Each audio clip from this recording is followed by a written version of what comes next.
विनोद wine shop Bhim सैनिकांनी फोडले। धुळे शहरातील मध्यवर्ती असलेल्या डॉक्टर बाबासाहेब आंबेडकर यांचा पुतळा बेकायदेशीर म्हणणाऱ्या गलाणी कुटुंबाच्या विरोधात तसेच बेकायदेशीर विनोद वाईन शॉप हटाव या आंदोलनासाठी आज सकाळपासूनच भीम सैनिक बाबासाहेबांच्या पुतळा परिसरात जमा होत होते। 12 वाजेला महामानव डॉक्टर बाबासाहेब आंबेडकरांच्या पुतळ्यास पुष्पहार अर्पण करून आनंद लोंढे यांच्या नेतृत्वात विनोद वाईन शॉप फोडण्यात आले। वाईन शॉप फोडल्यानंतर आंदोलक जिल्हाधिकारी कार्यालयाकडे मार्गस्थ होत असताना शहर पोलीस प्रशासनाने आंदोलकांना ताब्यात घेतले। यावेळी शेकडो भीमसैनिक आंदोलकांच्या सोबत होते।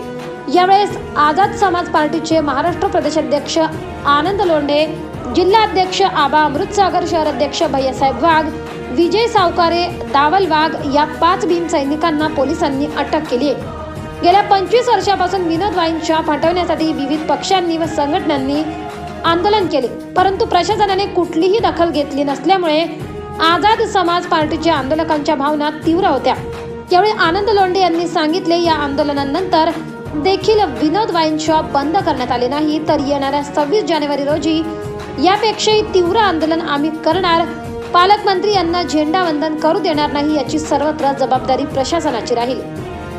डॉक्टर बाबासाहेब आंबेडकरांच्या पुतळ्याला अनधिकृत म्हणणाऱ्या विनोद वाईन शॉपच्या मालकाच्या त्या दुकानाला फोडलेलं आहे। आज फक्त दुकानाचं बोर्ड फोडलं गेलेलं आहे।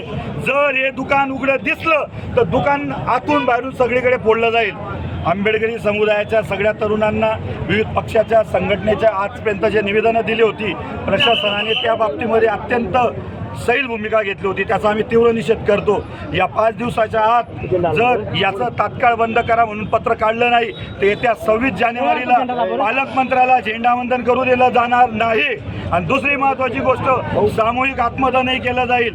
बाबासाहेब आंबेडकरांपेक्षा, बाबासाहेबांच्या पुतळ्यापेक्षा, बाबासाहेबांच्या चळवळीपेक्षा एक विनोद वाईन शॉप जे मद्य विक्रीचं दुकान आहे ते मोठं झाले का? आमचा सवाल आहे प्रशासनाला। म्हणून तात्काळ या उद्रेकाचा प्रशासनाने वेळीच दखल घ्यावी आणि हे जे काही आज झालेलं आहे याला फक्त आणि फक्त श्री नरेश गलानी आणि प्रशासनात जबाबदार आहे। जय भीम। 24 लाईव्ह महाराष्ट्र न्यूजसाठी जितेंद्र गुरव, साक्री, धुळे।